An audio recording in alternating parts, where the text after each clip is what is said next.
I'm Nancy Lee, the General Manager of the Multilateral Investment Fund, or FOMIN in Spanish.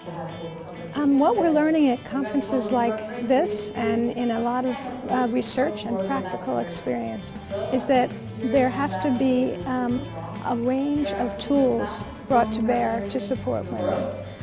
There's a significant problem with access to finance, with credit, with access to credit, with access to equity. But there are also problems in terms of skill deficits. Women feel as if they don't have the financial and, in some cases, the technical skills to start businesses in technical sectors. And we need to help women connect to markets and to sell to companies that are interested in sourcing to women. Finance is one of the key things that is still missing. We know that when banks are asked whether they believe they're serving women clients, a lot of banks in the region say that they are.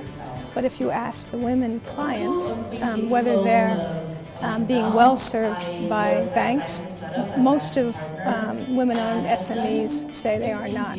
So we know there's a serious problem in terms of access to credit. But we also know that the situation with respect to equity is even worse. Globally, only 5% of the venture capital that's invested is invested in women's firms, 2% outside the US. So really, startup businesses, particularly women-owned businesses, all have problems in accessing equity, but it's a particular problem for women. So finance is a big issue.